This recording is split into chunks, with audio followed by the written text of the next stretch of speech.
முக்கிய செய்தியை பார்க்கிறோம். வேலூர் பேரணாம்பட்டு அருகே தாவேக மற்றும் திமுகவினர் இடையே மோதல் ஏற்பட்டிருக்கிறது. விஜய்க்கு எதிராக போஸ்டர்கள் ஒட்டப்படுவதை தடுத்த தாவேக நிர்வாகிகள் மீது தாக்குதல் என தகவல் வெளியாகியிருக்கிறது. கூடுதல் தகவல்களை செய்தியாளர் கோபியிடம் கேட்கலாம். கோபி, என்ன நடந்தது? திமுகவிற்கும் தாவேகாவினருக்கும் விவரங்கள் என்ன? ஏன் மோதல்? வணக்கம் காயத்ரி. வேலூர் மாவட்டம் குடியாத்தம் அடுத்த பேரணாம்பட்டு பகுதியில் இன்று மதியம் சுமார் ஒரு 2 மணி அளவில் திமுகவினர் கரூரில் நடந்த விஜய் மாநாட்டில் உயிரிழந்தது சம்பந்தமாக விஜய்க்கு எதிரான போஸ்டர்கள் ஒட்டப்பட்டு இருந்தன.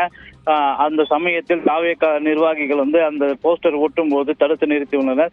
இது தகவல் அறிந்த பேரணாம்பட்டு காவல்துறையினர் இருவருக்கு பேச்சுவார்த்தை நடத்தி கொண்டிருந்த போது திமுகவினர் தாவேக நிர்வாகிகள் இருவருக்கும் இரு தரப்பினருக்கும் வாக்குவாதம் ஏற்பட்டு கைகலப்பு ஏற்பட்டது. இதில் திமுகவினர் விஜய் மக்கள் கட்சியை சேர்ந்தவர்களை தாக்கியதாகவும் இது சம்பந்தமாக அது சம்பந்தமாக பேரணாம்பட்டு பகுதியில் சாலை மறியலில் ஈடுபட்டனர் தாவேகாவினர்.